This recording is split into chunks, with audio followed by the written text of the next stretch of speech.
میرے نبی کو دیکھو کھڑے دروازے پہ. کون؟ بیٹی ابھی تو نے کہا نا کاش میرا باپ ہوتا. چل مجھے وہی سمجھ دروازہ کھول دے. اس نے کہا میرا باپ اتنا اچھا تو نہیں جو آ جاتا. کہا پھر تو نے یہ بھی تو کہا تھا نا کاش میرا بھائی ہوتا. محبوب فرماتے ہیں چل وہی سمجھ کے کھول دے. اس نے کہا میرا بھائی ہوتا تو میں یہاں نہ ہوتا. آقا فرماتے ہیں تیسری بار تو نے یہ بھی تو کہا تھا نا کاش کوئی میرا ہمدرد ہوتا. فرماتے ہیں پھر مجھے ہمدرد سمجھ کے دروازہ کھول. بچی کہنے لگی پھر آ جائیے اندر. میرے حضور تشریف لائے. چہرہ دیکھا دیکھتی رہ گئے. لیکن پھر دیکھ کے کہتی آپ کون؟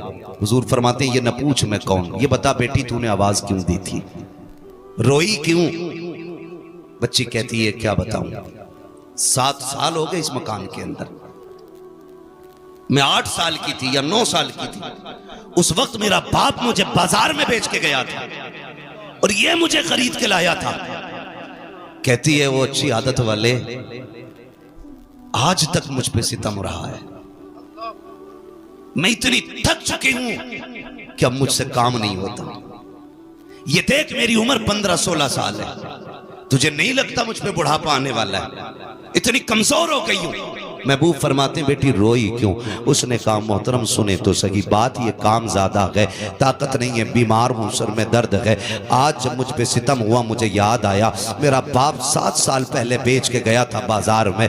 کاش میرے باپ نے مجھے بیچا نہ ہوتا، اور اگر بیچا تھا تو آج دیکھ لیتا، میری حالت دیکھتا تو یہاں رہنے نہ دیتا. جب اس نے اپنا حال دل بتایا ہے نبوت والی آنکھوں سے آنسو برسنے لگ جاتے ہیں. خدا کی قسم 2 منٹ اخبار پڑھ کے ہم تھوڑی دیر ٹینشن کر کے نظر انداز کر دیتے ہیں. میرے نبی کا کردار دیکھو. جب بچی نے رونا شروع کیا ہے آقا کریم صلی اللہ تعالی علیہ وسلم فرماتے ہیں بیٹی مالک کون ہے؟ کہا ایک یہودی میرا مالک ہے. کہا کہاں رہتا ہے؟ کہا آپ کیا کرو گے پوچھ کے؟ میرے نبی فرماتے ہیں بیٹی میں تجھے آزاد کرانے آیا ہوں. اتنا سنا بچی کہتی ہے یہاں کون کس کے درد بانٹتا ہے، کون کس کے دکھ بانٹا کرتا ہے؟ میرے نبی نے کہا تھا بیٹی میں آیا ہوں. صحابہ سے کہتے ہیں سامان اکٹھا کیا جائے. سارے سامان کی گٹھری باندھی گئی. کان کھول کے سننا پیارے، انداز بیان میرا بہت شوق لگی ہے، شاید کہ اتر جائے تیرے دل میں میری بات. جب ساری گٹھری باندھی گئے آقا کریم نے بیٹی کا ہاتھ پکڑا گئے، لے کر کے چلے گئے. صحابی گٹھری لے کے جا رکھے گئے. آقا کہتے ہیں یہ گٹھری کس کی ہے؟ آقا اس بچی کا سامان ہے.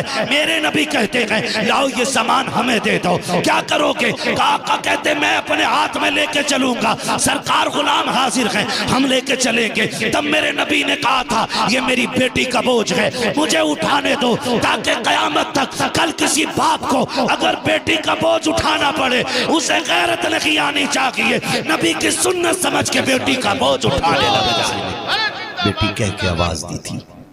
بچی گئی، بستی سے باہر نکل گئے. بستی کے باہر ایک بڑا مکان تھا. بچی نے کہا وہ جو مکان ہے نا وہ میرے مالک کا مکان ہے. توجہ ہے سارے لوگوں کی؟ وہ میرے مالک کا مکان ہے. بچی نے یہ کہا اور حضور نے دیکھا ادھر، بہت دور تھا. میرے حضور کی شان یہ تھی اگر ہزاروں کے مجمع میں بھی ہوتے کسی کا چہرہ صاف نظر آئے نہ آئے میرے حضور کا چہرہ صاف نظر آیا کرتا تھا. اس نے دیکھا یہ کون ہے؟ یہ چند لوگوں کے بیچ میں قطعی صاف چہرہ. وہ نیچے اتر آیا، دروازے پہ دستک ہوئی. کون؟ میرے نبی نے فرمایا انا محمد الرسول اللہ. جیسی اس نے کہا نہیں کھولنا دروازہ. کیوں؟ کہا مجھے تمہارا دین قبول نہیں کرنا. میرے نبی نے فرمایا غرض اور ہے، کسی اور وجہ سے آیا ہوں. دروازہ کھول ایک سودا کرنا ہے. دروازہ کھول ایک سودا کرنا ہے. اس نے دروازہ کھولا. حضور سامنے. جی کیسے آنا ہوا؟ حضور فرماتے ہیں اس بچی کو تو خرید کے لایا تھا؟ کہا ہاں. فرمانے لگے اب اس کی قیمت تو بتا، میں خریدنے آیا ہوں. میں خریدنے آیا ہوں. اس نے یوں چہرہ دیکھا آپ کون؟ آپ سے اس کا رشتہ کیا؟ حضور نے فرمایا پوری کائنات سے میرا رشتہ بڑا گہرا ہے. تو بتا اس کی قیمت کیا ہے؟ اس نے کہا آپ کو کوئی رشتے میں لگتی ہے؟ آقا فرماتے ہیں اس کی قیمت بتا. جب اتنی بات کہی نہیں کہنے لگا ٹھہرو. چہرہ دیکھا، باہر آیا. اس نے کہا مہربانی کریں ذرا تھوڑا سا دامن اٹھائیں. حضور نے دامن اٹھایا. اس نے ایک پرانی کتاب لے رکھی تھی، ورق پلٹا، سینہ دیکھا. ورق پلٹا، دامن چھوڑ دے، کہا ذرا گھوم جائیے، چاروں طرف سے حضور کو دیکھا، نشانیاں ملائی، اس کے بعد کہنے لگے آپ کا نام؟ میرے نبی نے فرمایا محمد ابن عبداللہ۔ کہا کہ خاندان قریش سے ہیں؟ کہا جی۔ امی کا نام؟ آمینہ ہے۔ ساری باتیں سننے کے بعد اس نے کہا ٹھہریے، اندر گیا، سارے رشتہ داروں سے بولا سنو، آج وہ آ گیا تھا، آج وہ آ گیا ہے جس کا زمانے کو صدیوں سے انتظار ہے، آج وہ آ گیا جس کا زمانے کو صدیوں سے انتظار ہے۔ سب نے کہا کیا کہہ رہے ہو؟ کہا یہ دیکھو ہماری کتاب، وہ دروازے پہ کھڑا ہے، نام محمد ہے، عبداللہ کا بیٹا ہے، ماں آمینہ ہے، خاندان قریش سے ہے، اور یہ دیکھو مکے کا رہنے والا ہے۔ جلدی جلدی آیا، خاندان رشتہ داروں کو لے کے کھڑا ہو گیا۔ اس نے کہا سنو، تم دیکھتے جاؤ، میں نشانی پڑھتا جا رہا ہوں۔ اس نے ابرو کی علامت پڑھی، چہرے کی علامت بتائی، رخ روشن کا تذکرہ، زلف عنبری کی باتیں، وہ نشیلی نگاہیں، وہ خوبصورت ادائیں ساری بتائی ہیں۔ وہ کتابیں دیکھتے جا رہے ہیں اور وہ ملاتے جا رہے ہیں، آخر میں ساری مل گئیں۔ کہا میری کتاب یہ بھی کہتی ہے جو آخری پیغمبر ہوگا وہ اتنا دیالو ہوگا کہ وہ اپنے پیسے سے غلاموں کو آزاد کرائے گا۔ کہا دیکھو یہ میری غلام ہے، آزاد کرانے یہ آیا ہے۔ اس نے کہا جناب اب بتاؤ کہنا کیا چاہتے ہو؟ میرے نبی نے یہ کہا تھا اس کو بتا میں اسے خریدنے آیا ہوں۔ اس نے قدم پکڑے، کہا صرف اسے نہیں بلکہ مجھے بھی غلامی میں شامل فرما لیجئے۔ کہ مسلمان ہوا، رشتہ دار کہنے لگے رک بھائی، سارے معاملے میں برابر تھے تو یہاں پیچھے نہیں رہنا ہے، اگر تو نے حضور کا دامن تھاما ہے تو پھر ہمیں بھی حضور کا دامن تھامنا ہے، ہمیں بھی حضور کا دامن تھامنا۔ میں آپ سے صرف اتنا کہوں، بیٹیوں کو بچانے کا کام میرے نبی نے کیا، بولو کیا کہ نہیں؟ زور سے بولو۔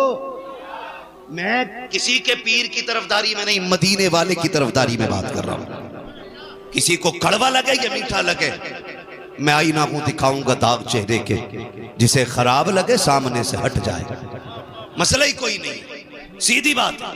بہت غور سے بات سنیے گا بھائی، بیٹی بچانے کا کام کیا میرے نبی، آج ہم بچا رہے ہیں بیٹی۔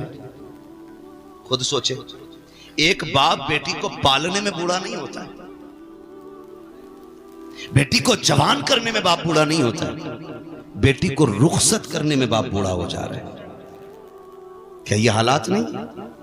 دولہا مرا جا رہا، کہہ رہا بھینس والی زنجیر چاہیے، اللہ نے اچھا خاصا انسان بنایا تھا، گلے میں چین پہنے گا، ساس بھی نہ پہلے لاتی ہے میرے دماد کے لیے، اور دماد ہے تیرا بکرا نہیں۔ مرد کو سونا پہننا حرام تو حرام، چاہے تیرا بیٹا ہو یا میرا بیٹا ہو۔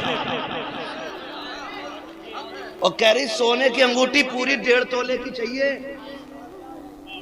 یاد رکھ جو دنیا میں سونا مرد پہنے گا نا، اللہ اسے آخرت میں جہنم کی آگ کا زیور پہنائے۔ دیکھ لینا، کھڑا ہو کے کہہ رہے پہناؤ، بدلو رویے اپنے، انگوٹھی شکل خاک کی نہیں، سونا پہننے چلے۔ او بھائی یہ کیوں بوجھ اتنا، کیوں بوجھ اتنا؟ کیا اسی کا نام نکاح ہے؟ کیا اسی کا نام اسلام ہے؟ جوڑ ملاتے پھر رہے، سوچو یار تھوڑا سا بدلو۔ اگر سونے کی انگوٹھی نہ ملی تو مر گیا۔ ایک مولوی بتا دو جس نے سونے کی انگوٹھی پہنی، کسی کے گلے میں زنجیر دکھا دو ایک سونے کی، دکھاؤ، کوئی نہیں پہنتا، مولوی محتاج ہے۔ شریعت نے اتنی سی بھی اجازت دی ہوتی نا تو اتنی موٹی ہمارے گلے میں ہوتی۔ ہاں لیکن جانتے ہو حضور آئے مسجد میں، صحابی آگے بڑھے، انہوں نے سونے کی انگوٹھی پہن رکھی تھی، مسافے کے لیے ہاتھ بڑھائے، حضور کی نظر پڑ گئی، میرے نبی نے چہرہ پھیر لیا، وہ راستہ بدل کے آئے، پھر ہاتھ بڑھائے، حضور نے ادھر سے چہرہ پھیر لیا، اور پھر حضور چلے گئے غصے میں، کہنے لگے یہ کیا ہوا آقا مجھ سے ناراض کیوں؟ غالباً حضرت علی آگے بڑھے، کہنے لگے تو نے سونا پہن رکھا ہے اور حضور نے سونے کو مرد پہ حرام فرما دیا ہے، اس لیے حضور کو تجھ سے نفرت ہو گئی۔ اس نے انگوٹھی پھینک دی، پھر روئے، اور رونے کے بعد انگوٹھی اٹھائی اور اتنی زور سے پھینکی کہ پتہ نہیں کدھر. جو صحابی تھے انہوں نے کہا نادان، حضور نے مردوں کے لیے حرام کیا تھا، کر لے جاتا بیوی کا زیور بن جاتا. انہوں نے کیا کہا تھا؟ انہوں نے کہا تھا کیا کروں گا بیوی کا زیور بنا کے. کہا یہ عورت کے لیے جائز ہے سونا، مرد کے لیے حرام. اس نے کہا نہیں لے کے جا سکتا. کہا کیوں؟ کہا جسے مصطفیٰ نظر سے گرا دے نہ میں پہنوں گا نہ اپنے بچوں کو پہناؤں. جب بھی آیا کبھی منہ لٹکا کے نہیں آیا، مسکراتا ہوا گھر میں آیا. اس لیے کہ باپ کتنا بھی تھکا ہو، بیٹی مسکرا دے تو تھکن اتر جایا کرتی ہے. لیکن کب اترا باپ کا چہرہ؟ جب بچیاں جوان ہو گئیں اور پڑوسی نے بیٹی کو رخصت کیا، چوک میں جہیز لگایا اور لوگوں میں باتیں ہونے لگی. باہر باتیں سن کے آیا، آج فلاں سیٹھ نے نا 28 نہیں 48,000 والا تو فریج دیا ہے، 60,000 کی واشنگ مشین دی ہے، روٹی بنانے والی بھی مشین دی ہے، آٹا گوندنے والی بھی مشین دی ہے. جب غریب یہ باہر سن کے آیا نا، ابھی گھر میں کچھ سوچ کے آ رہا تھا، اتنے میں جب آیا بیٹی نے لا کر کے کھانا دیا. بیٹی کا اترا ہوا چہرہ دیکھا. باپ باپ ہوتا ہے جس نے اتنے سے اتنے بڑے تک بیٹی کو پالا ہے. تمہیں کیا لگتا ہے وہ اس کے چہرے کو پہچان نہیں پایا؟